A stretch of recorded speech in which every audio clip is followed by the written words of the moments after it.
Le grand jury RTL Le Figaro LCI. Invité aujourd'hui, Marion Maréchal Le Pen, députée du Vaucluse, présidente du groupe Front National au Conseil régional Provence-Alpes-Côte d'Azur. Le débat est dirigé par Elisabeth Martichoux.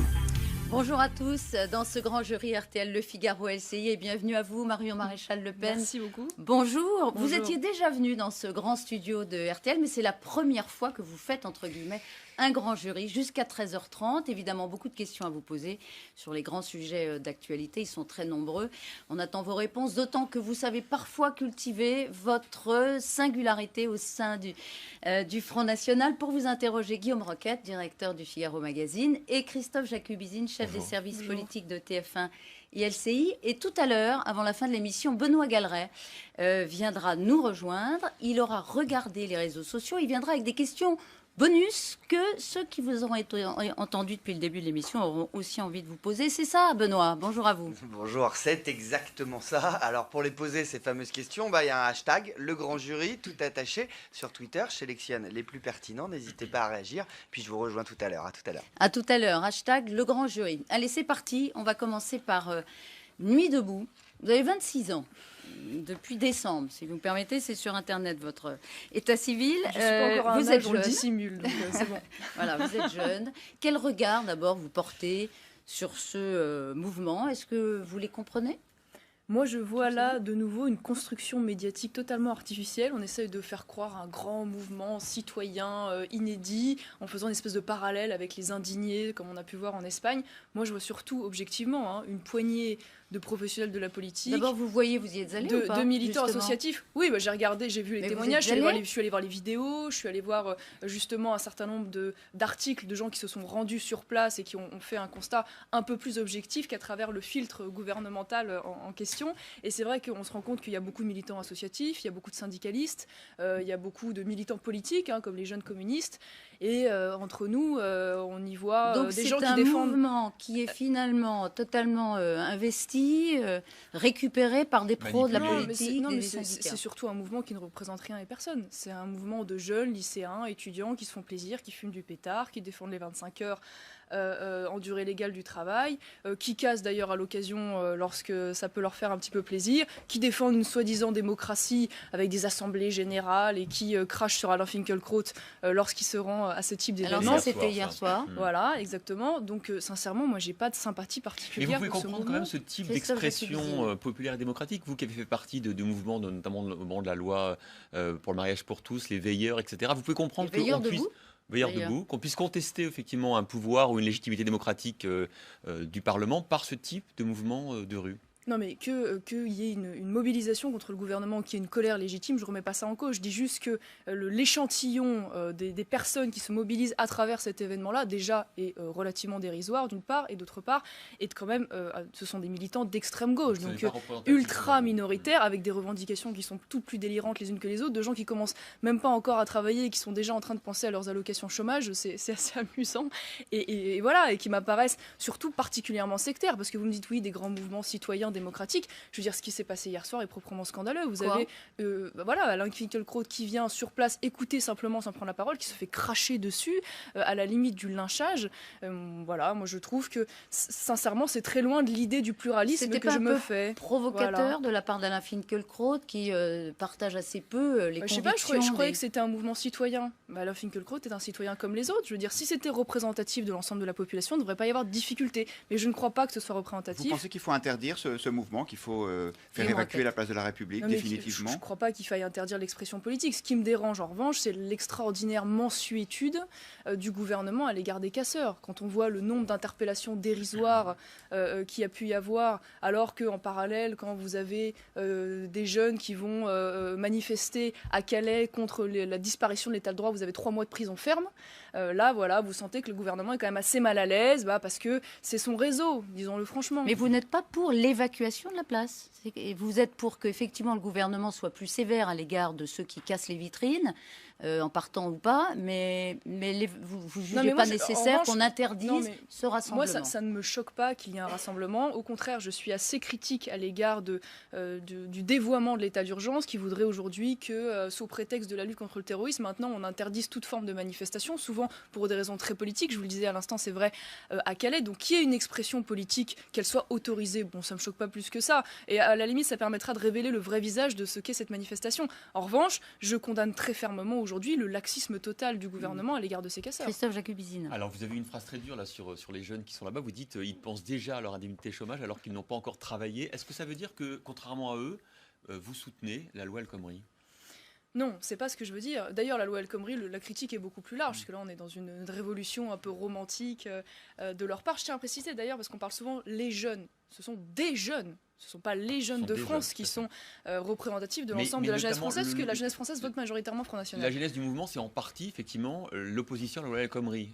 Oui, mais alors, pour des raisons qui sont très différentes des leurs. En l'occurrence, moi je trouve que c'est une occasion manquée cette loi. C'est surtout une loi qui rate sa cible.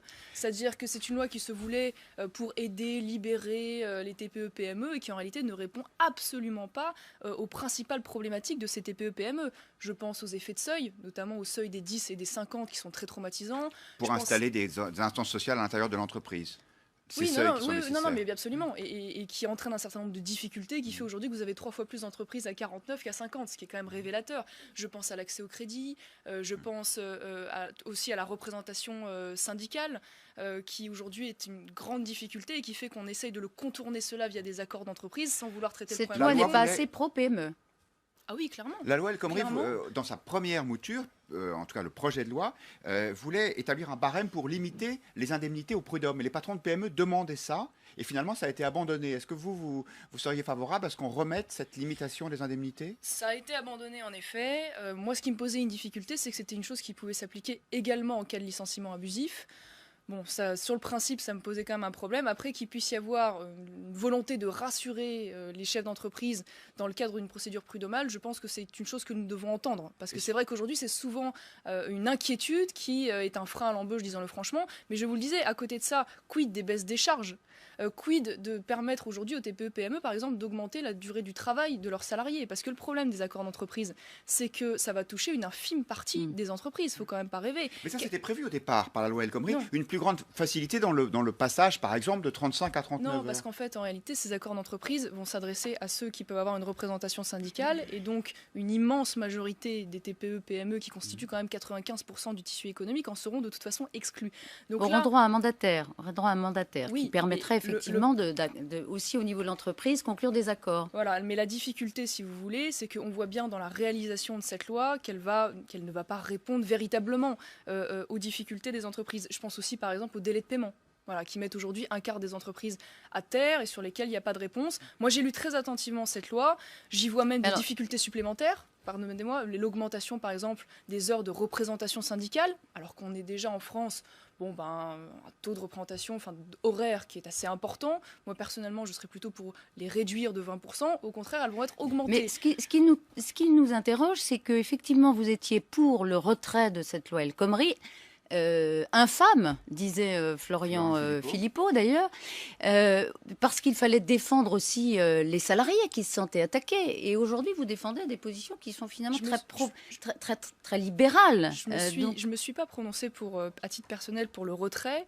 Je trouve que c'est parce que moi je suis députée, si vous voulez, donc l'objectif c'est d'essayer après d'amender et de faire évoluer cette loi dans le bon sens. Mais c'est vrai que très sincèrement, que ce soit dans la première ou de la deuxième version, on voit bien que la loi manque sa cible, tout simplement. Et c'est vrai que dans la première version, il y avait des choses qui étaient, il faut le dire, extrêmement critiquable sur la possibilité, à travers les accords d'entreprise, par exemple, d'augmenter la durée du travail sans augmenter le salaire en parallèle. Mais pas que. D'ailleurs, le patronat, globalement, il était favorable à cette loi au départ. Il disait ça va dans le bon sens. Donc, et vous aussi, vous tenez cette ligne-là, alors même que votre parti, encore une fois, quand le numéro 2 du parti dit cette loi est infâme, on se dit, il y a peut-être 2 lignes au Front National. Une ligne plus libérale et plus pro-patronale que vous incarnez, et une ligne, on va dire, plus plus à gauche socialement. Non, je ne crois pas, parce que vous dites oui, c'est une démarche très libérale. Mais je veux dire, aujourd'hui, au Front National, nous sommes des souverainistes, libéraux, attachés aux libertés économiques. Nous sommes libéraux, c'est un terme que vous assumez. Nous sommes attachés aussi à l'économie de marché,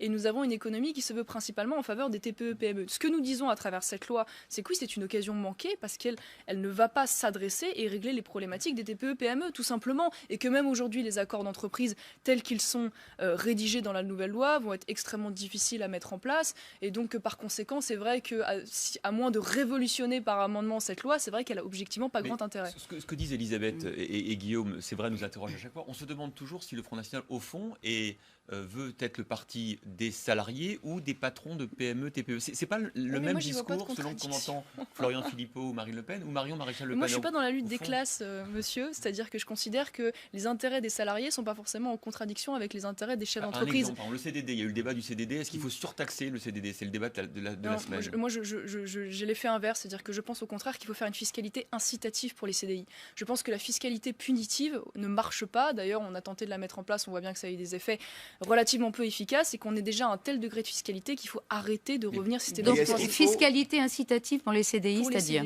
c'est-à-dire faire une fiscalité qui soit plus avantageuse lorsque l'on prend un CDI que lorsqu'on prend un CDD, plutôt que d'avoir le raisonnement inverse. C'est-à-dire baisser les charges des patrons quand ils embauchent en CDI. Voilà, pas pour les salariés, pour les patrons, évidemment. Pour que ce soit plus incitatif. À l'inverse, pour les salariés, il y a des choses qui auraient pu être remises dans cette loi qui ont été oubliées. Par exemple, la défiscalisation des heures supplémentaires. Là-dessus, nous étions opposés très fermement lorsqu'elles avaient été refiscalisées. Ça a été une perte considérable de pouvoir d'achat, plutôt que dans cette loi de permettre au contraire que le taux de majoration des heures supplémentaires puisse être réduit. Sarkozy pendant son quinquennat. Oui, en l'occurrence, oui. Alors elle avait été malheureusement pas intégralement financée, mais il s'avère qu'en effet, ça a été une erreur politicienne terrifiante que de revenir là-dessus. En termes de pouvoir d'achat, est-ce que le Front National, s'il arrivait au pouvoir, demanderait une augmentation des bas salaires, une revalorisation du SMIC par exemple? Alors pas du tout, ça j'ai entendu cette espèce de mesure caricaturale avancée à de très nombreuses reprises. Mais c'est vrai que il n'y a pas d'augmentation du salaire minimum prévu. Il y a une baisse des cotisations sociales salariales qui est dans le programme du Front National, qui est d'ailleurs une mesure qui a été reprise par le très communiste Nicolas Sarkozy dans son livre, afin de permettre en effet une augmentation des bas salaires et une augmentation du pouvoir d'achat. Mais il n'y a pas du tout d'augmentation du SMIC de prévu, parce que évidemment si on augmente le salaire minimum, ça va être absolument dramatique pour nos entreprises, et en particulier les petites structures. L'augmentation du point d'indice, 1,2 des fonctionnaires, vous l'approuvez? Oui, je comprends ce qu'il y a derrière. Le problème, c'est qu'aujourd'hui, nous avons un souci de financement de ces mesures. Il faut quand même le regarder ça en face. Je comprends l'attente légitime de la part des fonctionnaires. Voilà, ils sont suffisamment payés pour vous, les ça reste, ou... Pour un certain nombre d'entre eux, aujourd'hui, c'est dramatique à dire, malgré que les salaires ne soient pas très élevés, ils sont paradoxalement parfois mieux payés que dans le privé. C'est-à-dire que pendant très longtemps, vous expliqueriez aux fonctionnaires qu'il y a des priorités, il y a la rigueur budgétaire qui s'impose et que vous ne pourriez pas les augmenter. Pour l'instant, en l'occurrence, c'est vrai que vu les difficultés budgétaires du pays, ça ne va pas être une priorité. Ça, c'est un souhait. Si tant est que les finances du pays s'améliorent, évidemment, nous irons dans ce sens-là. Mais en l'état actuel, c'est quand même difficilement justifiable. Et est-ce qu'ils sont trop nombreux ?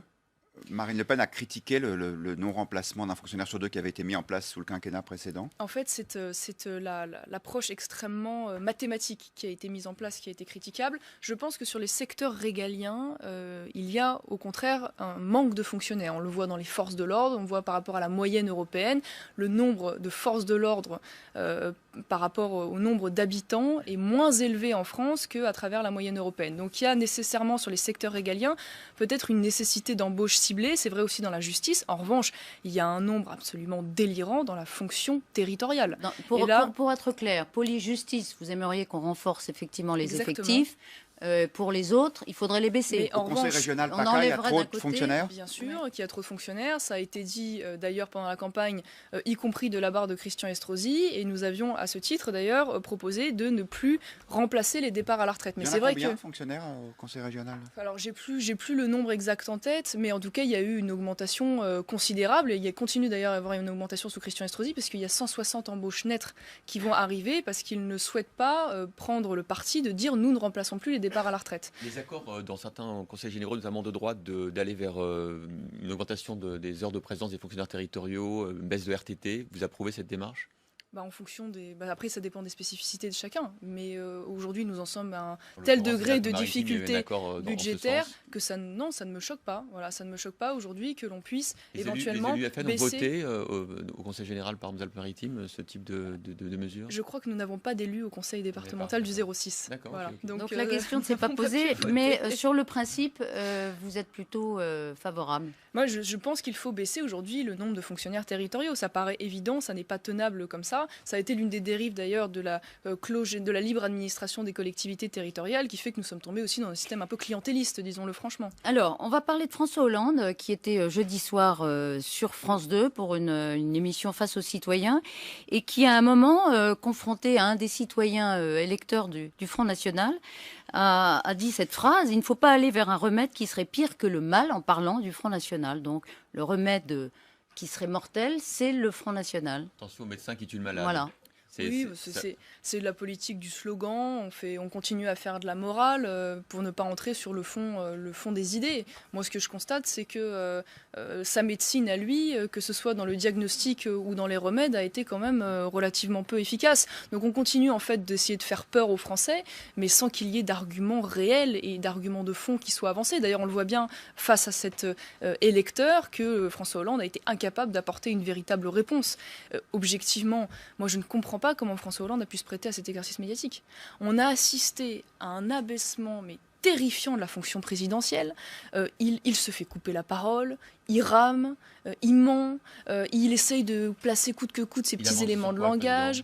Non mais je veux dire, quand il nous explique que la France va mieux, en total décalage avec la réalité des Français. La croissance repart un peu quand même, les déficits sont contenus. Oui, qui reste objectivement probablement largement dû d'ailleurs plutôt à un contexte mondial qu'aux véritables réformes qu'il a mis en place. On continue à avoir un ralentissement de la hausse en réalité de la dette, donc ça reste quand même relativement critiquable. Autre indicateur favorable, c'est effectivement les investissements aussi qui sont en partie repartis. Enfin, vous dites qu'il ment en tout cas, mais pour revenir à l'abaissement de la fonction présidentielle, il dialogue avec les Français. Voilà, il y a un contact direct qui se fait, et aujourd'hui, c'est vrai que les politiques ont un contact assez direct avec les citoyens. Il ne s'agit plus d'intimider et d'impressionner.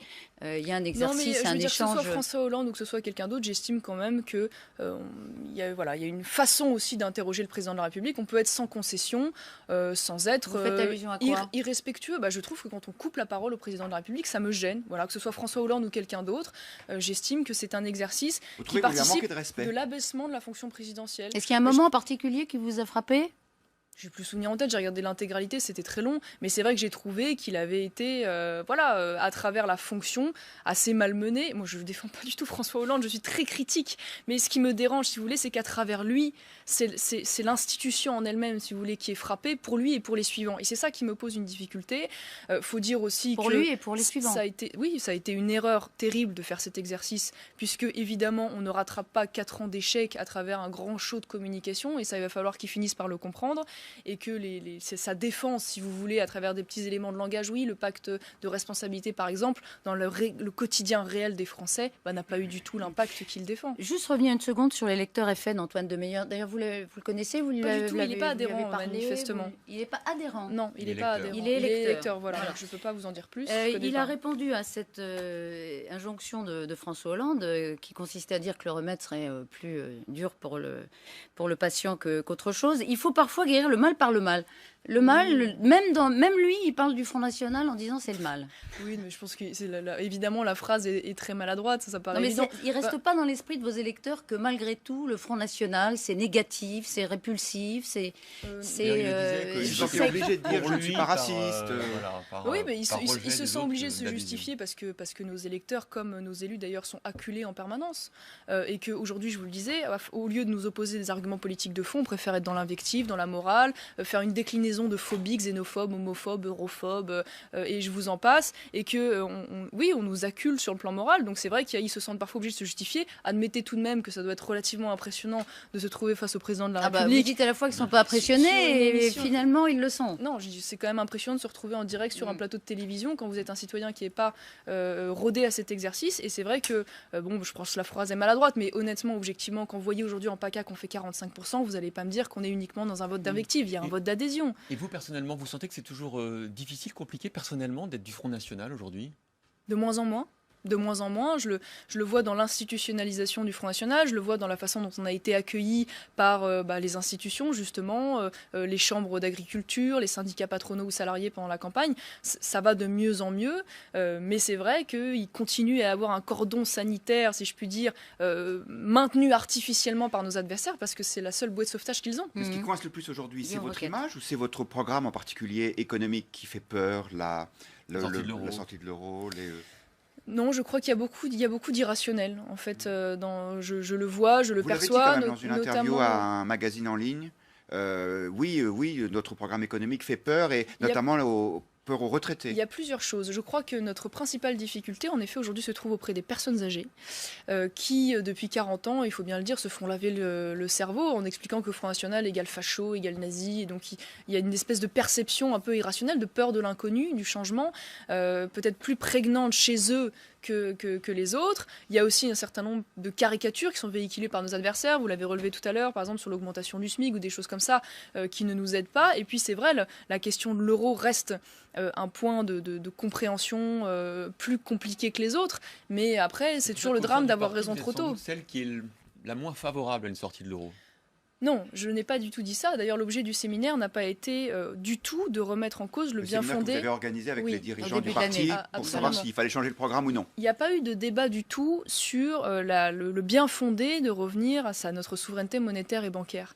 Le vrai débat, il a porté sur la façon d'aborder la question justement auprès de nos électeurs, en expliquant que l'euro n'était pas l'alpha et l'oméga de nos difficultés économiques, pas l'alpha et l'oméga de nos solutions, que nous avions par ailleurs d'autres propositions sur le plan stricto national. Je vous en ai parlé tout à l'heure en faveur des TPE-PME, et que surtout, c'est un outil, mais expliquer aux personnes âgées que le but ultime de le retour à notre monnaie, c'est pas la dévaluation en tant que telle. C'est évidemment que ça s'adapte aux besoins économiques, mais l'objectif, c'est de relancer la machine économique, donc que cette monnaie monte par ailleurs, et que les Français puissent en tirer un bénéfice sur leur épargne aussi. Donc la sortie de l'euro, ça reste peut-être pas l'alpha et l'oméga dans le programme que vous allez dérouler avant 2017, mais ça reste un pilier essentiel du programme du Front National. Bien sûr que oui, parce que si vous voulez regarder par exemple ce qui se passe en Italie, en dépit d'un certain nombre de mesures qui ont été mises en place par Matteo Renzi, ils ne bénéficient pas ou presque pas des fruits de son travail, parce qu'ils sont contraints comme nous par une monnaie qui reste inadaptée à leur économie et qui aujourd'hui nous pose moins de difficultés parce que le contexte mondial, la parité euro-dollar est plus favorable, mais le jour où cela change de nouveau et où l'euro redevient excessivement fort, on va avoir des difficultés. Un dernier mot sur François Hollande et cette émission. En le regardant, vous avez vu un candidat déterminé. Vous pensez qu'il ira à la présidentielle 2017 ? J'ai vu, un candidat qui veut un président qui veut se représenter. Oui, ça paraît évident, mais je vois surtout un président qui, à mon avis, va être évincé par son propre camp. C'est-à-dire ? Je pense qu'aujourd'hui, la gauche ne veut pas que François Hollande soit candidat. Alors lui essaye de se débattre en faisant mousser Emmanuel Macron. Je suis convaincue qu'aujourd'hui, l'initiative d'Emmanuel Macron n'a pas pu se faire. De François Hollande, moi, je suis convaincue qu'aujourd'hui, l'initiative politique d'Emmanuel Macron n'a pas pu se faire sans l'aval de François Hollande. Ça paraît invraisemblable aujourd'hui qu'un ministre lance un parti politique, je veux dire. Vous dites ça peut-être parce que finalement Emmanuel Macron est une forme de concurrence quand il dit ni de droite ni de gauche. Lui aussi, il se présente comme un hors-système, un candidat hors-système potentiel. Je dis ça parce que je pense qu'il a vu les velléités présidentielles de Manuel Valls, qu'il s'en inquiète légitimement, et que donc il essaye de court-circuiter cela à travers Emmanuel Macron. Manuel Valls.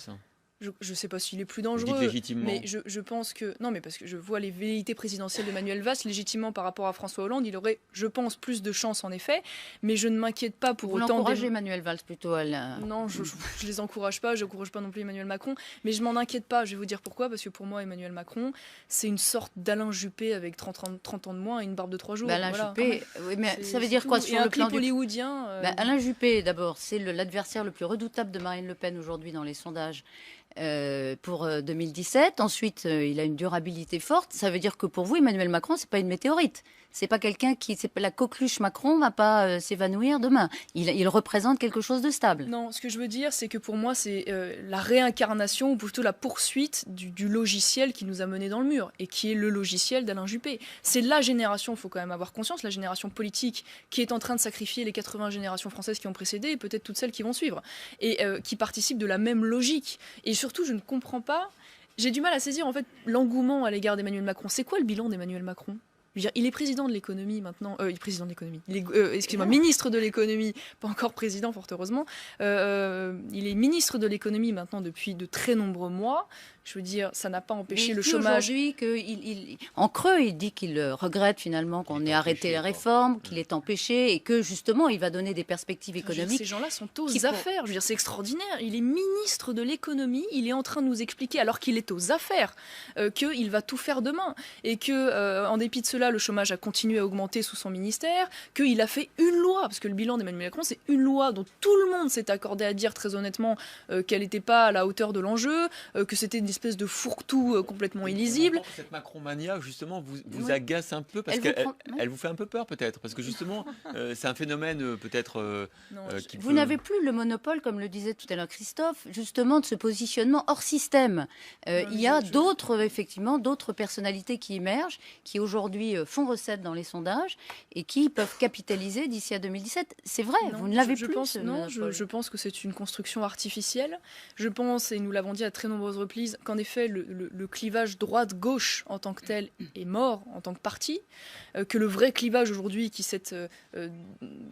d'ailleurs est en train de s'affirmer dans la vie politique française, c'est le clivage entre d'un côté les fédéralistes européens, les mondialistes, et de l'autre les défenseurs de la nation, du mouvement national, et que en réalité Emmanuel Macron n'est pas ni de droite ni de gauche, il appartient à ce grand parti mondialiste, fédéraliste européen comme tous les autres. Manuel Valls, vous le jugez aussi sévèrement quand dans une interview il dit il faudrait interdire le voile à l'université. Je sais que les Français ne sont pas convaincus que l'islam soit forcément compatible avec la République. Là, vous reconnaissez une forme de vision. Il y a un téléphone qui sonne là avec la musique des tontons flingueurs. Si ça pouvait s'arrêter, c'est un peu troublant. Pardon Guillaume.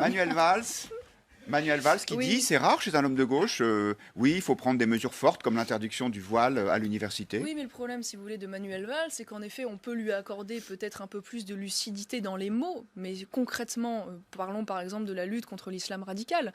Aujourd'hui, c'est vrai, il parle de l'islamisme, il ose dire qu'il y a donc une dérive aujourd'hui de l'islam qui se radicalise, bon, très bien, dont acte, mais à côté de ça, concrètement, où en est-on aujourd'hui de la fermeture des mosquées radicales ? Je vais vous parler par exemple du département de Vaucluse, qui a fait l'objet d'un certain nombre d'enquêtes, notamment dans Paris Match, à Avignon, qui a révélé qu'il y avait aujourd'hui une colonne vertébrale du salafisme qui convertissait, qui avait des propos de haine d'un réseau d'associations. Strictement rien n'a été fait, aucun imam n'a été expulsé, inquiété, il n'y a pas eu de fermeture de ces mosquées, il n'y a pas eu d'identification. Bernard Cazeneuve a annoncé en décembre un certain nombre de fermetures. Mais je vous donne un exemple concret. Voilà, le département de Vaucluse, il ne s'est rien passé. Mais donc, de quelle mosquée parlez-vous dans le Vaucluse précisément, qui nécessiterait selon vous nombre à Avignon. Il y en a à Bolène, il y en a une à Carpentras qui est sur le point d'ouvrir. Des mosquées salafistes où les prêcheurs prônent l'islamisme radical. Bien sûr. Et mosquées officielles. Et pourquoi, à votre avis, on ne fait rien ? Mais parce qu'ils sont tétanisés. Parce que déjà, le réseau est extrêmement puissant, quoi qu'on en dise, qu'on se rend compte d'ailleurs qu'un certain nombre d'associations, qui sont d'ailleurs des associations sportives, culturelles, qui ne disent pas vraiment leur nom, sont financées par l'argent public, et qu'ils craignent une réaction, ils craignent les émeutes de 2005, tout simplement. Donc, ils ont peur.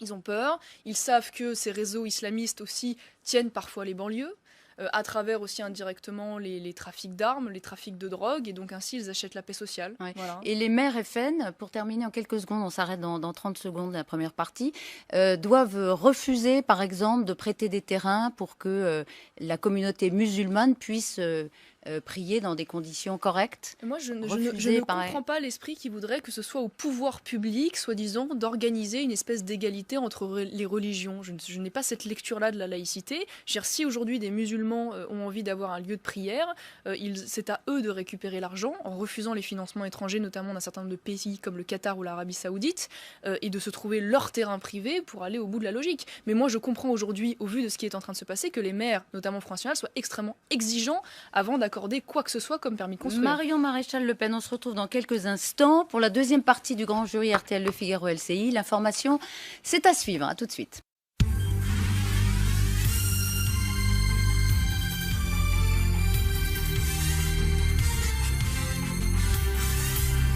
Suite du grand jury RTL Le Figaro LCI. Invitée aujourd'hui, Marion Maréchal Le Pen, députée du Vaucluse, présidente du groupe Front National au Conseil régional Provence-Alpes-Côte d'Azur. Le débat est dirigé par Elisabeth Martichoux.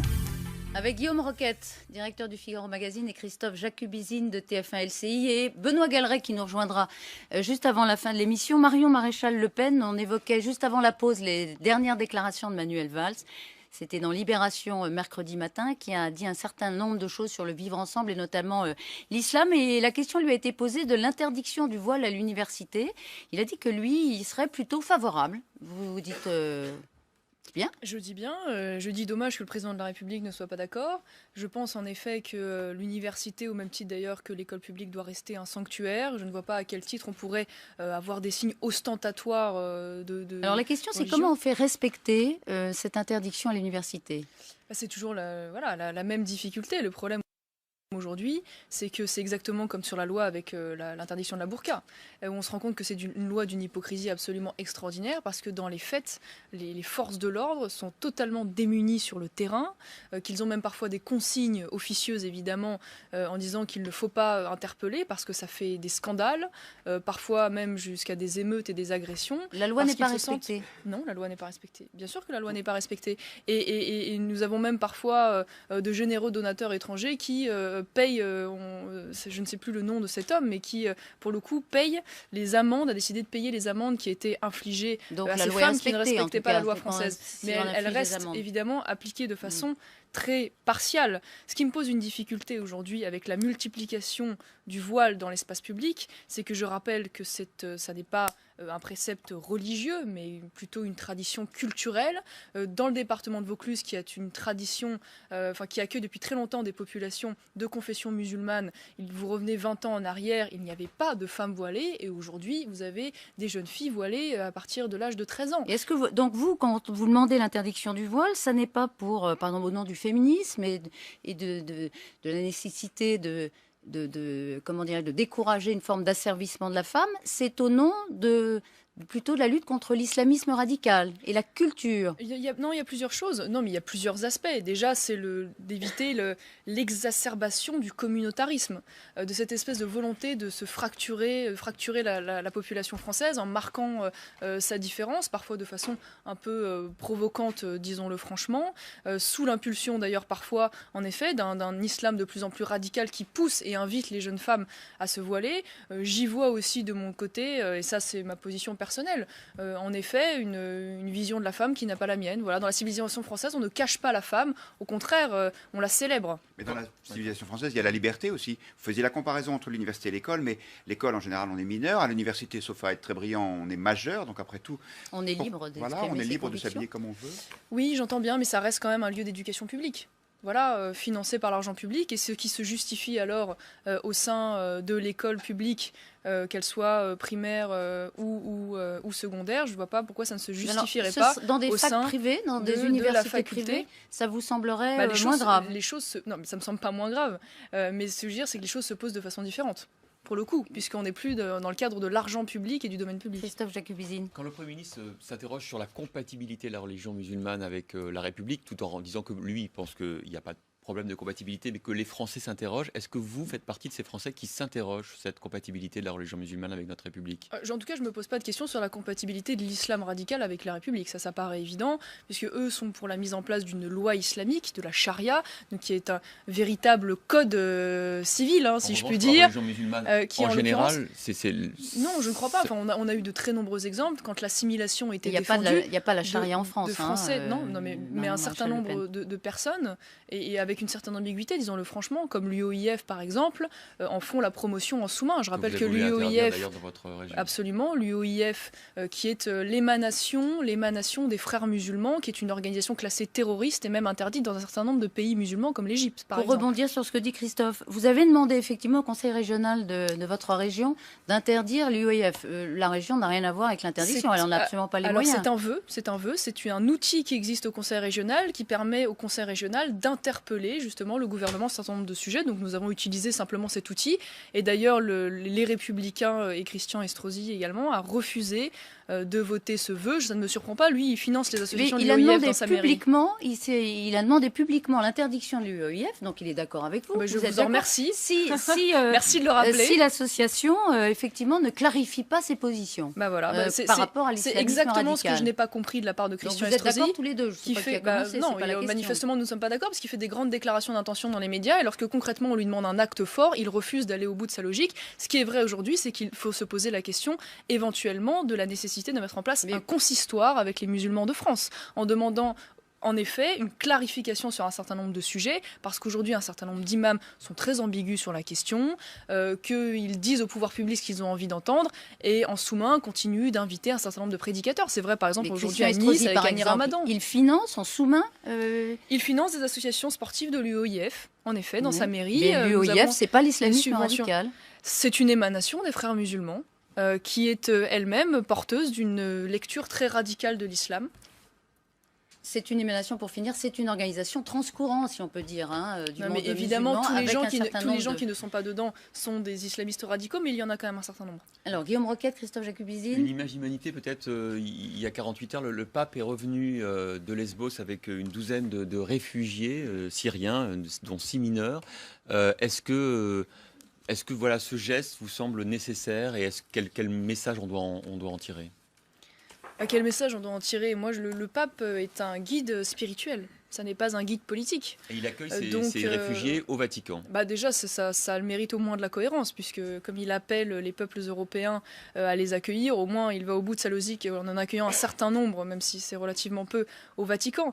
Ce qui m'apparaît étonnant, moi, si vous voulez, c'est qu'à titre individuel, c'est ce qu'il veut, c'est son État, mais je dirais à titre individuel qu'il puisse évidemment montrer de la compassion à l'égard des pauvres ou des réfugiés de guerre, ça ne me dérange pas. Je suis plus gênée lorsque cela revêt un caractère politique. Déjà parce que ça n'est pas son rôle et que par ailleurs, il y a manifestement une grande méconnaissance aujourd'hui de ce que c'est l'Europe et de ce qu'implique aujourd'hui cette arrivée massive, ce qu'on appelle dans la novlangue les migrants, qui pour une grande partie d'entre eux ne sont pas éligibles en réalité au droit d'asile. Vous pensez qu'il est irresponsable ? Non, mais je ne vais pas dire si le pape est responsable ou irresponsable. Je ne suis pas là d'ailleurs pour commenter son activité en tant que telle. Non, mais vous déniez le droit. Vous dites qu'il n'a pas le droit, d'une certaine façon. C'est pas son rôle de prendre des prises de. J'ai pas dit ça. J'ai dit je suis plus gênée lorsqu'il fait de la politique. Voilà, parce que pour moi le pape est un guide un peu comme le fait de ramener spirituel des réfugiés. Il fait un peu de politique. C'est un message qu'il envoie au peuple européen. Qui se sont repliés par rapport aux migrants. C'est exactement ce que je suis en train de vous dire. Je suis pas en train de vous dire il doit ou il doit pas faire. Je suis en train de vous dire je suis plus gênée lorsqu'il fait de la politique, parce que pour moi le pape c'est un guide spirituel. Voilà. Mais ça n'ébranle pas quand même votre discours radical contre l'accueil des émigrés qui fuient la guerre. Là, c'était des émigrés qui fuyaient effectivement la Syrie. Non, pas du tout. Je sais qu'on cherche régulièrement à me mettre en difficulté à dire ça, en disant oui, vous êtes catholique et le pape, machin. Mais je veux dire, il y a une doctrine sociale de l'Église qui est extrêmement claire pour les hommes et les femmes politiques, qui dit qu'ils doivent chercher à mettre en place le bien commun. Eh bien, moi, je considère que le bien commun aujourd'hui de la nation française, c'est de ne pas accueillir sans aucune restriction ou presque l'ensemble de ceux qui aujourd'hui viennent utiliser le droit d'asile comme une filière d'immigration clandestine bis. Ça n'a pas ébranlé vos convictions parce que vous êtes catholique. Ça vous a pas interrogé? Vous n'êtes pas dit le pape il revient avec 12 migrants. Et quand le pape dit nous sommes tous des migrants. Est-ce que vous dites est-ce que je suis sur le bon chemin? Non, j'ai pas de doute. J'ai pas de doute parce que je vois la réalité du terrain, je vois les chiffres, je vois les conséquences sociales et je vois le malheur aussi qui s'ensuit d'un côté et de l'autre d'ailleurs. Moi, je suis plutôt de ceux, il l'a dit d'ailleurs également, le pape à ce sujet-là, qui doivent permettre aux gens de rester chez eux, de vivre en paix chez eux et non pas de leur faire croire que nous avons encore des choses à leur offrir parce que c'est pas le sujet. Non, mais vous me ferez pas critiquer le pape aujourd'hui sur le plateau, vous en rêvez. Non. Et puis c'est pas ça qui m'intéresse. C'est une question très sincère sur vos convictions intimes et au fond ce que cette démarche peut ou pas ébranler chez vous. Vraiment, c'est sans malice, je vous promets. Non, ça n'ébranle pas. Ça parce vous que touche quand même, je pense que ça vous touche quand il fait ça. Non, mais écoutez, franchement, c'est presque, ça devient insupportable. Vous voulez que je me confesse aussi éventuellement? Vous voulez me donner les sacrements? Non, pas encore. Comment ça se passe? Parce que je veux dire, honnêtement, c'est pas le sujet. Moi, je confonds pas la foi qui peut être celle de chacun et l'engagement politique. Bon, alors, puisqu'on parle de religion catholique, on verra qu'il y a un rapport. Est-ce que vous aimez les bonsaïs? Je vous pose la question. J'aime bien les bonsaïs, mais j'ai jamais réussi à les faire survivre plus de 2 semaines. Alors, vrai problème. Eh ben alors, pourquoi on dit ça? Parce que la Manif pour tous de Ludivine de la Rochère exige des excuses du Front National pour la phrase de Florian Philippot qui, à propos de l'abrogation de la loi Taubira pour mariage pour tous, a dit cette phrase. Finalement, c'est pas aussi important, ou c'est aussi important que la culture du bonsaï. Il y avait beaucoup d'ironie, mais c'était une façon de dire. Comme vous disiez sur l'euro, c'est pas l'alpha et l'oméga de notre programme au Front National. Voilà, ils exigent des excuses. Ils disent c'est pas très clair la position du FN sur l'abrogation. Moi, je trouve que honnêtement, pour le coup, Ludovine de la Rochère a été un peu excessive sur ce sujet-là. C'est-à-dire c'est légitime de demander des éclaircissements à Florent Philippot, mais qu'elle a jusqu'à demander des excuses publiques à Marine Le Pen, qui a toujours été très claire sur la ligne officielle du Front National, qui était celle de l'abrogation votée à l'unanimité en bureau politique. Je trouve ça un peu déplacé. J'aurais aimé voir de sa part autant d'intransigeance à l'égard des reniements successifs des Républicains. Je n'ai pas vu cela. Bon, ça me dérange un petit peu. Pourquoi est-ce que Florian Philippot dit ça alors? Vous êtes sûr qu'il est aussi affirmatif que vous l'êtes-vous sur l'abrogation de cette loi? Il est revenu d'ailleurs dessus en rappelant qu'il était dans la ligne officielle du Front National. Je crois en effet, et c'est après tout c'est son droit, qu'il considère que ça n'est pas un sujet majeur. Ce qui est vrai, c'est que ça n'est pas prégnant dans le quotidien de nos compatriotes. Ce qui est prégnant, c'est les retraites, le pouvoir d'achat, la sécurité. Mais ça reste un sujet majeur quand vous entendez des leaders comme Nicolas Sarkozy qui changent d'avis sur ce sujet, qui était favorable à l'abrogation puis qui maintenant ne la demande plus, en se disant finalement cette loi elle est passée, c'est trop tard. Non, mais pour vous c'est différent, ça reste un sujet majeur. Je ne mets pas en concurrence les sujets économiques avec les sujets de civilisation. Tout le monde devrait se sentir concerné par la filiation, par le rapport aux enfants entre leur père et leur mère. Après, c'est vrai que c'est moins pressant dans le quotidien des Français, c'est une évidence. Mais néanmoins, ça reste pour moi un sujet fondamental. Je trouve la phrase de Florent Philippot maladroite. Je vous le livre très sincèrement. Je veux dire, si la culture du bonsaï entraînait des millions de personnes dans la rue, je pense que ça vaudrait le coup de s'y intéresser. Est-ce qu'une de vos phrases était aussi maladroite, celle où vous avez dit que cette loi sur le mariage pour tous ouvrait la voie à d'autres minorités, d'autres revendications comme la polygamie? Vous regrettez cette phrase ou pas? Pas du tout. Je la regrette pas du tout parce qu'elle avait une cohérence. Elle expliquait que si aujourd'hui on sortait le mariage de l'encadrement juridique de la filiation naturelle, à savoir un homme, une femme et l'enfant qui en découle, et qu'on en faisait simplement une reconnaissance sociale de l'amour, eh bien vous aurez demain d'autres minorités qui porteront aussi d'autres revendications en disant nous souhaitons que l'État revendique aussi notre forme d'amour. Apparemment, voilà. Ça a agacé Marine Le Pen. En tout cas, c'est ce que dit le Canard enchaîné, qui cite une phrase de Marine Le Pen. À cause d'elle, donc vous, Marion, je n'arrive pas à faire l'unité du FN. Oui, elle est tellement agacée qu'elle vient de me donner la direction d'un groupe de travail sur la réforme constitutionnelle en vue de 2017. Je pense sincèrement qu'il ne faut pas donner beaucoup corps aux rumeurs du Canard enchaîné. Ça, c'est une information. Qu'est-ce que ce serait la mesure que vous prendriez pour réformer la Constitution? Il y en a de très très nombreux. Parce que la Constitution, c'est long. Combien il y a d'articles? Une cinquantaine, c'est le moins qu'on puisse dire. C'est tous à la fois au mode de scrutin. Donc il y aura la question de la proportionnelle, il y aura la question de la démocratie directe, pour mettre en place par exemple un vrai référendum d'initiative populaire, et pas cette espèce d'outil complètement artificiel qu'avait mis en place Nicolas Sarkozy avec le référendum d'initiative mixte. Ça va être la question de l'agencement avec les traités européens pour que la Constitution redevienne prépondérante sur ces traités européens.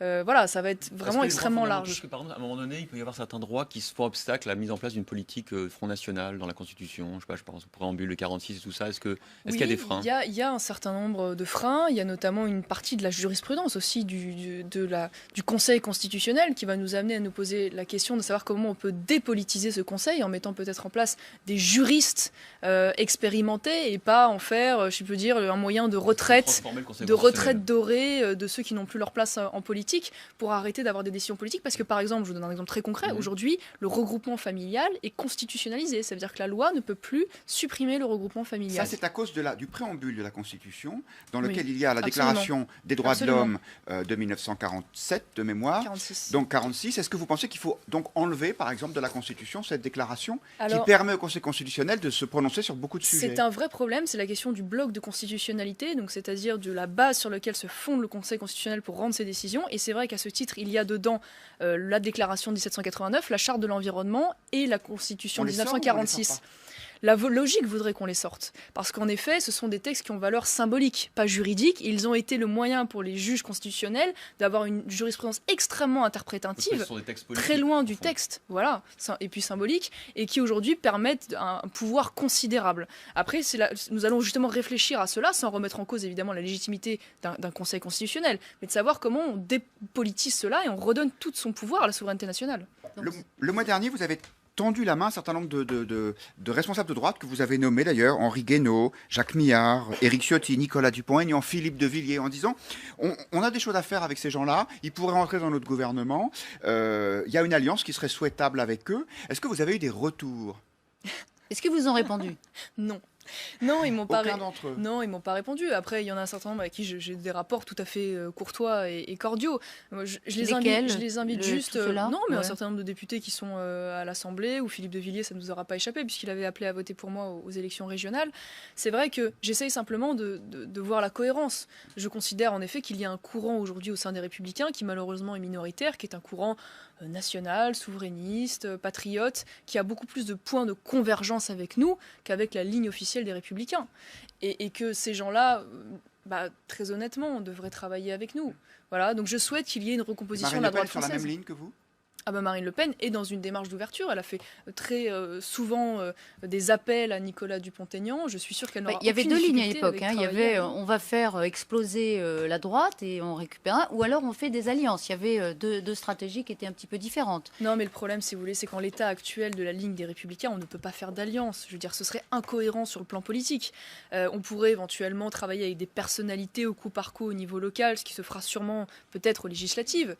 Mais en revanche, on ne peut pas faire des alliances de principe avec la ligne officielle des Républicains, qui est une ligne fédéraliste européenne, qui n'a pas la même ligne économique que nous. C'est pas possible. Très vite, parce qu'on va accueillir Benoît Galeret dans un instant. Il y a un colloque qui est organisé à Béziers, oui, avec Renaud Camus, Éric Le Gallou, entre autres. Vous allez y aller? Oui. Vous confirmez que vous serez présente? Oui. Vous prendrez la parole? Pas du tout. D'ailleurs, Louis Alliot sera également présent à cette conférence. Ça n'est pas une réunion de politique. Il n'y a aucun homme politique qui prend la parole. Ce sont exclusivement des journalistes, des intellectuels, des écrivains qui sont favorables à la théorie, entre autres, du grand remplacement. Pas tous, puisqu'en fait, ce sont des réunions thématiques de ces personnalités pour justement faire émerger un certain nombre de propositions. Il y a en effet Renaud Camus qui lui a théorisé ce grand remplacement. Voilà, qui est selon eux, selon ces théoriciens, la menace que la France d'origine chrétienne soit remplacée par une autre France d'origine culturelle différente. Oui, voilà. Mais ce qui est une réalité sur un certain nombre de territoires aujourd'hui. Vos territoires? Une partie, en effet, des territoires de Provence. Vous dites que le grand remplacement est à l'œuvre dans le sud-ouest, dans le sud-est. Je dis aujourd'hui qu'il y a un remplacement de population et avec elle un remplacement culturel, oui. C'est-à-dire c'est une évidence. Quand vous allez un certain nombre de quartiers, ils ont été nommés, ce qu'on appelait les Molenbeek français. Je ne sais plus ce qu'il reste vraiment de français là-bas, oui. Christophe Jacobizine. Un autre sujet, il y a son juste pour terminer, pardon. Marine Le Pen, elle est favorable à votre présence à Béziers. Elle n'y voit, c'est pas une initiative qui, comme elle le dit dans le Canard enchaîné, en tout cas elle est citée, gêne l'unité du Front National. Non, pas du tout. Moi, je suis mandatée pour Marine Le Pen, au même titre que Louis Alliot, justement pour aller voir ce qui se dit lors de ce séminaire. Très vite, Christophe. Oui, il y a une sorte d'affaires qui embarrassent en ce moment le Front National, notamment une avec le financement des campagnes électorales, la Sutéry Wall, Frédéric Chatillon. Vous n'avez jamais fait appel à eux parce que vous sentiez qu'il y avait un problème sur cette manière de... J'ai toujours travaillé avec d'autres sociétés dont j'étais totalement satisfaite, d'une part. Après, c'est vrai que vous avez raison, il y a une espèce de persécution judiciaire à l'égard du Front National, parce qu'il y a une espèce de tribunal médiatique qui d'ailleurs ne réhabilite jamais, quand bien même les décisions ne seraient pas confirmées sur le plan judiciaire. Les procédures sont en cours, on verra. Oui, mais voilà, et néanmoins, c'est l'adage calomnier, il en restera toujours quelque chose, donc on jette un peu l'opprobre. Pour l'instant, il n'y a eu aucune condamnation. Comme sur Panama Papers, aucun dirigeant du Front National... Vous êtes affirmative, il n'y en aura jamais, il n'y a aucun sujet qui puisse déboucher sur une condamnation dans l'exécutif du Front National, mais je fais une confiance totale à Marine Le Pen. Si Marine Le Pen dit aujourd'hui nous sommes tête haute, main propre, je suis convaincue qu'elle dit la vérité. Benoît Galeret nous rejoint. Il a surveillé les réseaux sociaux depuis que vous êtes avec nous, Marion Maréchal Le Pen, depuis 12h30. Alors... Eh bien, déjà, ceux qui s'attendaient à un règlement de compte à Hockey Coral sont un peu déçus. C'est Verlaine qui le dit à aucun moment, nonobstant des désaccords éventuels, Marion Maréchal Le Pen n'attaque les siens. Elle concentre ses missiles contre la gauche. En revanche, il y avait en même moment que nous, Florian Philippot qui était lui sur Canal+. Il parle de Nuit debout avec beaucoup de sympathie. Il dit « Je préfère voir une jeunesse qui s'implique et débat, quelles que soient ses prises de position, plutôt qu'une jeunesse désinvestis. Quand vous nous parliez de poignées de professionnels de la politique qui fument du pétard et casse, qu'est-ce que vous Qu'est-ce que ça vous inspire? Fume peut-être du bonsaï du coup. Qui? Florent Philippot? Non. Je voudrais savoir. On parlait des divergences tout à l'heure.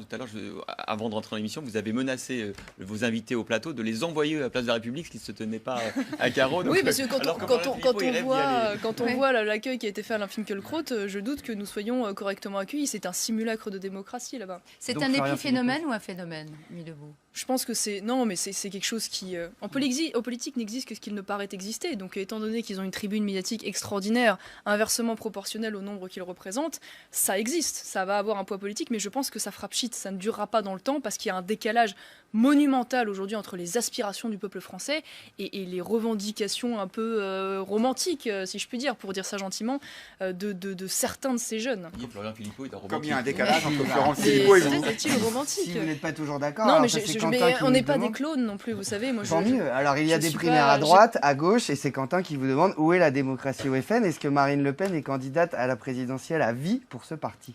Ah non, mais nous, c'est très simple. Le choix du président, du candidat à la présidentielle se fait au moment du Congrès.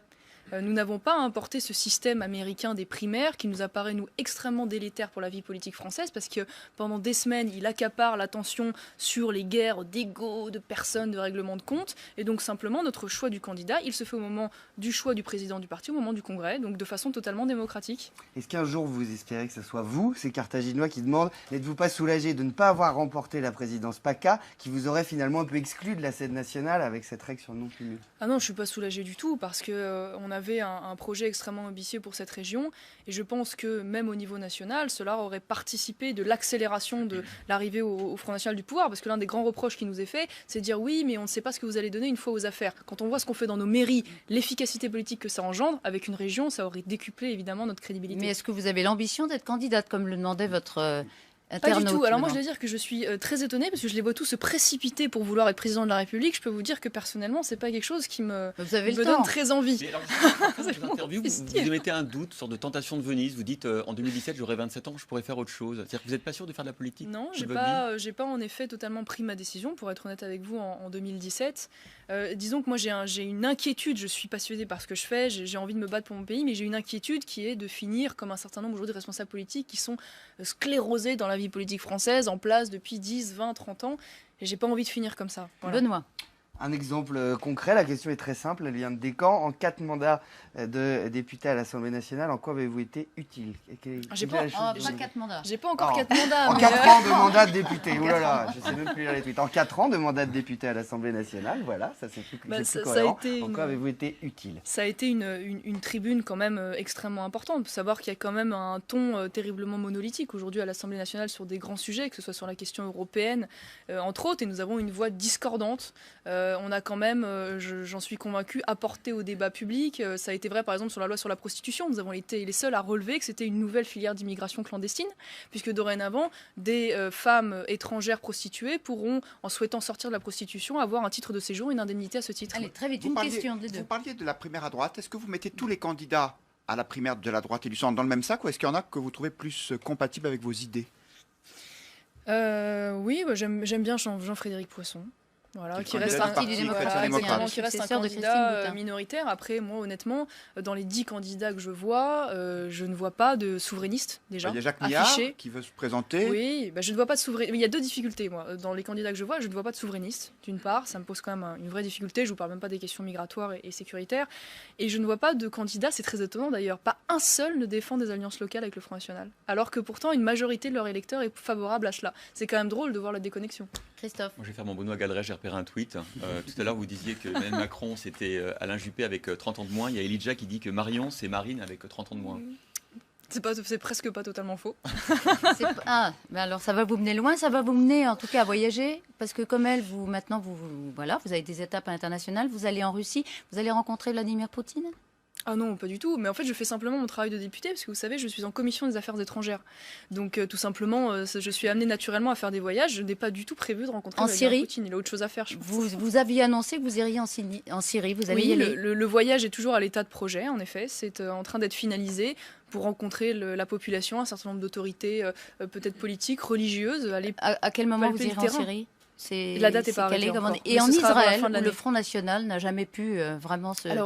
Là, je dois dire que j'ai été un peu dépassée parce que le journaliste en question lors d'un déjeuner de presse me dit est-ce que vous comptez partir en Israël? Je lui dis écoutez, ça n'est pas prévu au programme, mais pourquoi pas? Et ça s'est transformé en Marion Maréchal Le Pen part en Israël, le CRIF s'y oppose, mais non, pas du tout. Enfin, bon, voilà, un peu dépassée par les événements. Je dis ça n'est pas prévu, ça n'est pas prévu. Donc vous avez renoncé à problème de principe à y aller. Ben non, mais vous avez un problème pour y aller tout court. Non, le CRIF n'est pas représentatif, vous savez, de l'ensemble, de la communauté de Français de confession juive de France. Alors c'est fini. Merci beaucoup Marion Maréchal Le Pen d'avoir été avec nous. On retrouve votre grand jury en intégralité sur LCI 18h30, 19h30. Merci Guillaume Roquette, Christophe Jacubizine.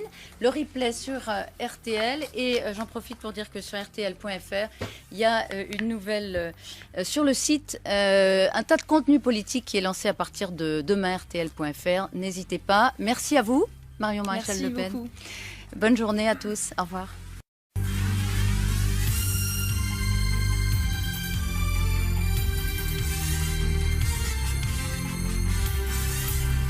Le grand jury RTL Le Figaro LCI. Invité aujourd'hui, Marion Maréchal Le Pen, députée du Vaucluse, présidente du groupe Front National au Conseil régional Provence-Alpes-Côte d'Azur. Le débat est dirigé par Elisabeth Martichoux. Bonjour à tous dans ce grand jury RTL Le Figaro LCI et bienvenue à vous Marion Maréchal Le Pen. Merci beaucoup. Bonjour. Vous étiez déjà venue dans ce grand studio de RTL, mais c'est la première fois que vous faites entre guillemets un grand jury jusqu'à 13h30. Évidemment, beaucoup de questions à vous poser sur les grands sujets d'actualité. Ils sont très nombreux.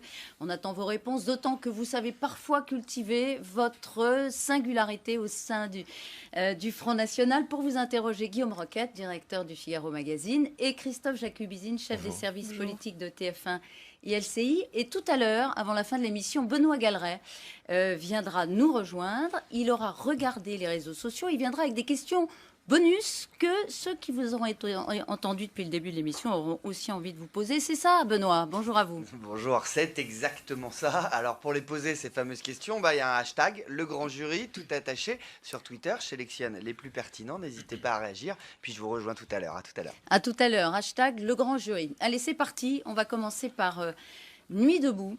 Vous avez 26 ans. Depuis décembre, si vous me permettez, c'est sur Internet votre état civil. Je suis pas encore vous êtes jeune. On le dissimule, donc c'est bon. Voilà, vous êtes jeune. Quel regard d'abord vous portez sur ce mouvement? Est-ce que vous les comprenez? Moi, je vois là de nouveau une construction médiatique totalement artificielle. On essaye de faire croire un grand mouvement citoyen inédit en faisant une espèce de parallèle avec les indignés, comme on a pu voir en Espagne. Moi, je vois surtout, objectivement, une poignée de professionnels de la politique. D'abord, vous y êtes allé ou pas, de militants justement associatifs. Oui, j'ai regardé, j'ai vu les témoignages, je suis allé voir les vidéos, je suis allé voir justement un certain nombre d'articles de gens qui se sont rendus sur place et qui ont fait un constat un peu plus objectif qu'à travers le filtre gouvernemental en question. Et c'est vrai qu'on se rend compte qu'il y a beaucoup de militants associatifs, il y a beaucoup de syndicalistes, il y a beaucoup de militants politiques, comme les jeunes communistes. Et entre nous, on y voit des gens qui défendent... Donc c'est un mouvement qui est finalement totalement investi, récupéré par des pros de la politique, des syndicats. C'est surtout un mouvement qui ne représente rien et personne. C'est un mouvement de jeunes, lycéens, étudiants qui se font plaisir, qui fument du pétard, qui défendent les 25 heures en durée légale du travail, qui cassent d'ailleurs à l'occasion lorsque ça peut leur faire un petit peu plaisir, qui défendent une soi-disant démocratie avec des assemblées générales et qui crachent sur Alain Finkielkraut lorsqu'il se rend à ce type d'événement. Alors non, c'était hier soir. Voilà, exactement. Donc sincèrement, moi, j'ai pas de sympathie particulière. Mais vous pouvez comprendre quand même ce type d'expression populaire et démocratique, vous qui avez fait partie de mouvements, notamment au moment de la loi pour le mariage pour tous, les veilleurs, etc. Vous pouvez comprendre qu'on puisse... Veilleurs debout, qu'on puisse contester effectivement un pouvoir ou une légitimité démocratique du Parlement par ce type de mouvement de rue. Non, mais qu'il y ait une mobilisation contre le gouvernement, qu'il y ait une colère légitime, je ne remets pas ça en cause. Je dis juste que l'échantillon des personnes qui se mobilisent à travers cet événement-là, déjà, est relativement dérisoire, d'une part, et d'autre part, est quand même, ce sont des militants d'extrême gauche, donc ultra minoritaires, avec des revendications qui sont toutes plus délirantes les unes que les autres, de gens qui commencent même pas encore à travailler et qui sont déjà en train de penser à leurs allocations chômage, c'est assez amusant, et voilà, et qui m'apparaissent surtout particulièrement sectaires, parce que vous me dites, oui, des grands mouvements citoyens, moyens démocratiques. Je veux dire, ce qui s'est passé hier soir est proprement scandaleux. Vous avez Alain Finkielkraut qui vient sur place écouter simplement sans prendre la parole, qui se fait cracher dessus, à la limite du lynchage. Moi je trouve que sincèrement c'est très loin de l'idée du pluralisme que je me fais. Provocateur de la part d'Alain Finkielkraut qui partage assez peu les convictions. Je croyais que c'était un mouvement citoyen. Alain Finkielkraut est un citoyen comme les autres. Je veux dire, si c'était représentatif de l'ensemble de la population, il ne devrait pas y avoir de difficulté. Mais je ne crois pas que ce soit représentatif. Vous pensez qu'il faut interdire ce mouvement, qu'il faut faire évacuer la place de la République définitivement? Je ne crois pas qu'il faille interdire l'expression politique. Ce qui me dérange en revanche, c'est l'extraordinaire mansuétude du gouvernement à l'égard des casseurs. Quand on voit le nombre d'interpellations dérisoires qu'il y a pu y avoir, alors qu'en parallèle, quand vous avez des jeunes qui vont manifester à Calais contre la disparition de l'état de droit, vous avez 3 mois de prison ferme. Là, vous sentez que le gouvernement est quand même assez mal à l'aise, parce que c'est son réseau, disons-le franchement. Mais vous n'êtes pas pour l'évacuation de la place. Vous êtes pour qu'effectivement le gouvernement soit plus sévère à l'égard de ceux qui cassent les vitrines, en partant ou pas, mais vous ne jugez pas nécessaire qu'on interdise ce rassemblement? Moi, ça ne me choque pas qu'il y ait un rassemblement. Au contraire, je suis assez critique à l'égard du dévoiement de l'état d'urgence qui voudrait aujourd'hui que, sous prétexte de la lutte contre le terrorisme, maintenant on interdise toute forme de manifestation, souvent pour des raisons très politiques. Je vous le disais à l'instant, c'est vrai à Calais. Donc qu'il y ait une expression politique, qu'elle soit autorisée, ça ne me choque pas plus que ça. Et à la limite, ça permettra de révéler le vrai visage de ce qu'est cette manifestation. En revanche, je condamne très fermement aujourd'hui le laxisme total du gouvernement à l'égard de ces casseurs. Christophe Jacubizine. Alors vous avez une phrase très dure là sur les jeunes qui sont là-bas. Vous dites ils pensent déjà à leur indemnité chômage alors qu'ils n'ont pas encore travaillé. Est-ce que ça veut dire que, contrairement à eux, vous soutenez la loi El Khomri?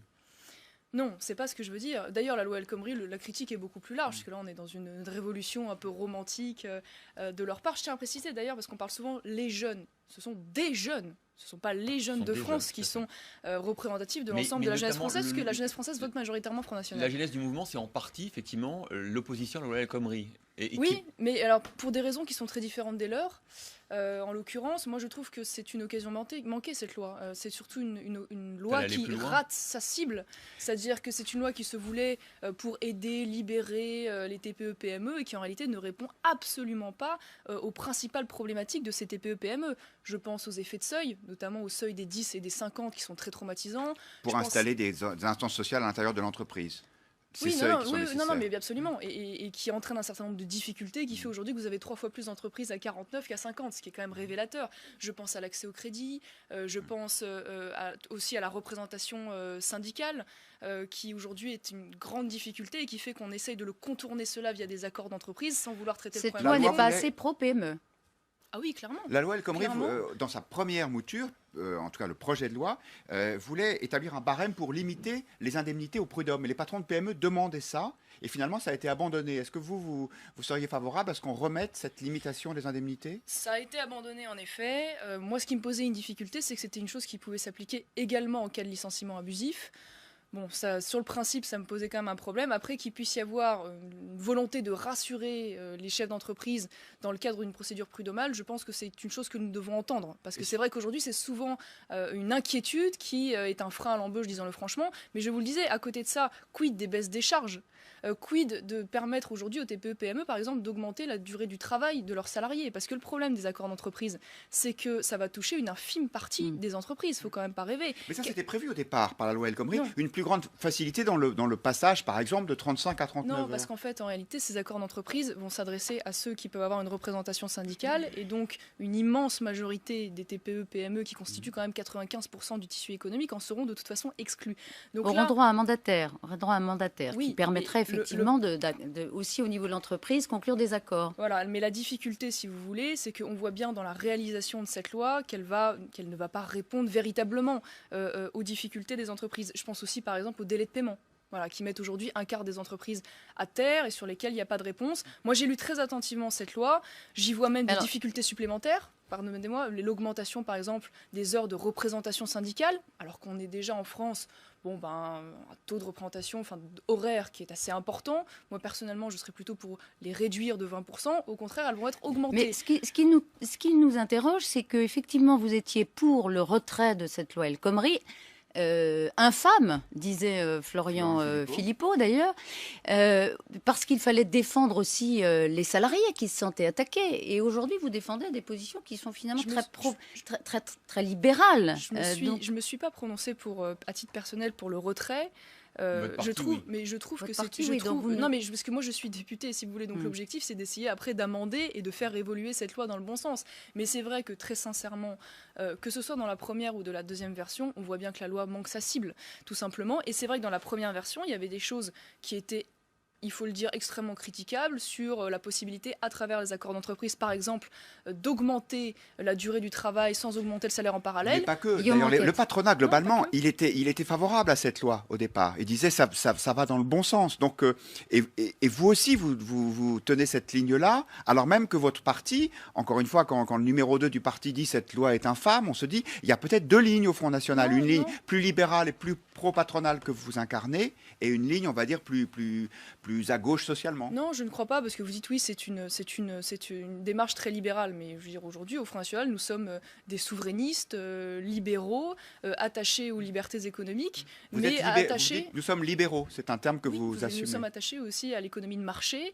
et nous avons une économie qui se veut principalement en faveur des TPE-PME. Ce que nous disons à travers cette loi, c'est que oui, c'est une occasion manquée, parce qu'elle ne va pas s'adresser et régler les problématiques des TPE-PME, tout simplement, et que même aujourd'hui, les accords d'entreprise tels qu'ils sont rédigés dans la nouvelle loi vont être extrêmement difficiles à mettre en place, et donc par conséquent c'est vrai qu'à moins de révolutionner par amendement cette loi, c'est vrai qu'elle a objectivement pas grand intérêt. Ce que disent Elisabeth et Guillaume, c'est vrai, nous interroge à chaque fois. On se demande toujours si le Front National au fond veut être le parti des salariés ou des patrons de PME, TPE. C'est pas le même discours selon qu'on entend Florian Philippot ou Marine Le Pen ou Marion Maréchal Le Pen. Moi je suis pas dans la lutte des classes, monsieur, c'est-à-dire que je considère que les intérêts des salariés sont pas forcément en contradiction avec les intérêts des chefs d'entreprise. Un exemple, le CDD, il y a eu le débat du CDD, est-ce qu'il faut surtaxer le CDD? C'est le débat de la semaine. Moi j'ai l'effet inverse, c'est-à-dire que je pense au contraire qu'il faut faire une fiscalité incitative pour les CDI. Je pense que la fiscalité punitive ne marche pas, d'ailleurs on a tenté de la mettre en place, on voit bien que ça a eu des effets relativement peu efficaces et qu'on est déjà à un tel degré de fiscalité qu'il faut arrêter de revenir systématiquement. Donc fiscalité incitative pour les CDI, c'est-à-dire c'est-à-dire faire une fiscalité qui soit plus avantageuse lorsque l'on prend un CDI que lorsqu'on prend un CDD, plutôt que d'avoir le raisonnement inverse. C'est-à-dire baisser les charges des patrons quand ils embauchent en CDI. Voilà, pas pour les salariés, pour les patrons, évidemment. Pour que ce soit plus incitatif. À l'inverse, pour les salariés, il y a des choses qui auraient pu être remises dans cette loi qui ont été oubliées. Par exemple, la défiscalisation des heures supplémentaires. Là-dessus, nous étions opposés très fermement lorsqu'elles avaient été refiscalisées. Ça a été une perte considérable de pouvoir d'achat, plutôt que dans cette loi de permettre au contraire que le taux de majoration des heures supplémentaires puisse être réduit. Nicolas Sarkozy pendant son quinquennat. Oui, en l'occurrence, oui. Alors, elle avait été malheureusement pas intégralement financée. Mais il s'avère qu'en effet, ça a été une erreur politicienne terrifiante que de revenir là-dessus. En termes de pouvoir d'achat, est-ce que le Front National, s'il arrivait au pouvoir, demanderait une augmentation des bas salaires, une revalorisation du SMIC, par exemple? Alors, pas du tout. Ça, j'ai entendu cette espèce de mesure caricaturale avancée à de très nombreuses... On en a parlé, mais c'est vrai que c'était... Il n'y a pas d'augmentation du salaire minimum prévu. Il y a une baisse des cotisations sociales salariales qui est dans le programme du Front National, qui est d'ailleurs une mesure qui a été reprise par le très communiste Nicolas Sarkozy dans son livre, afin de permettre en effet une augmentation des bas salaires et une augmentation du pouvoir d'achat. Mais il n'y a pas du tout d'augmentation du SMIC de prévu, parce que évidemment si on augmente le salaire minimum, ça va être absolument dramatique pour nos entreprises et en particulier les petites structures. L'augmentation du point d'indice, 1,2 des fonctionnaires, vous l'approuvez? Oui, je comprends ce qu'il y a derrière. Le problème, c'est qu'aujourd'hui, nous avons un souci de financement de ces mesures.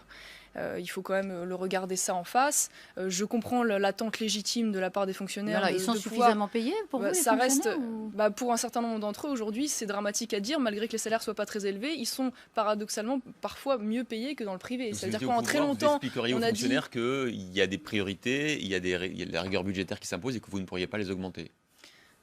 Pour l'instant, en l'occurrence, c'est vrai que vu les difficultés budgétaires du pays, ça ne va pas être une priorité. C'est un souhait. Si tant est que les finances du pays s'améliorent, évidemment, nous irons dans ce sens-là. Mais en l'état actuel, c'est quand même difficilement justifiable. Et est-ce qu'ils sont trop nombreux, Marine Le Pen a critiqué le non-remplacement d'un fonctionnaire sur deux qui avait été mis en place sous le quinquennat précédent. En fait, c'est l'approche extrêmement mathématique qui a été mise en place, qui a été critiquable. Je pense que sur les secteurs régaliens, il y a au contraire un manque de fonctionnaires. On le voit dans les forces de l'ordre, on voit par rapport à la moyenne européenne, le nombre de forces de l'ordre par rapport au nombre d'habitants est moins élevé en France qu'à travers la moyenne européenne. Donc il y a nécessairement sur les secteurs régaliens peut-être une nécessité d'embauche ciblée, c'est vrai aussi dans la justice. En revanche, il y a un nombre absolument délirant dans la fonction territoriale. Pour être clair, police-justice, vous aimeriez qu'on renforce effectivement les effectifs.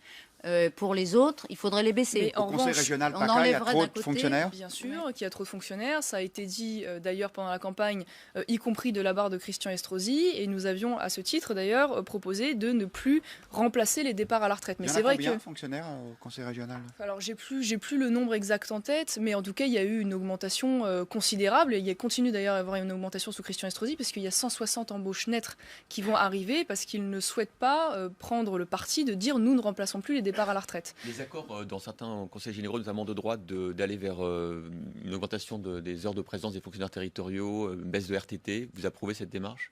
En fonction des... après, ça dépend des spécificités de chacun. Mais aujourd'hui, nous en sommes à un tel degré de difficulté budgétaire que ça ne me choque pas. Voilà, ça ne me choque pas aujourd'hui que l'on puisse éventuellement les élus FN baisser... ont voté au Conseil général par Alpes-Maritimes ce type de mesures. Je crois que nous n'avons pas d'élus au Conseil départemental du 06. D'accord. Voilà. Okay. Donc la question ne s'est pas posée, mais sur le principe, vous êtes plutôt favorable. Moi, je pense qu'il faut baisser aujourd'hui le nombre de fonctionnaires territoriaux. Ça paraît évident, ça n'est pas tenable comme ça. Ça a été l'une des dérives d'ailleurs de la libre administration des collectivités territoriales qui fait que nous sommes tombés aussi dans un système un peu clientéliste, disons-le franchement. Alors, on va parler de François Hollande qui était jeudi soir sur France 2 pour une émission Face aux citoyens et qui à un moment, confronté à un des citoyens électeurs du Front National, a dit cette phrase: il ne faut pas aller vers un remède qui serait pire que le mal, en parlant du Front National. Donc le remède qui serait mortel, c'est le Front National. Attention aux médecins qui tuent le malade. Voilà.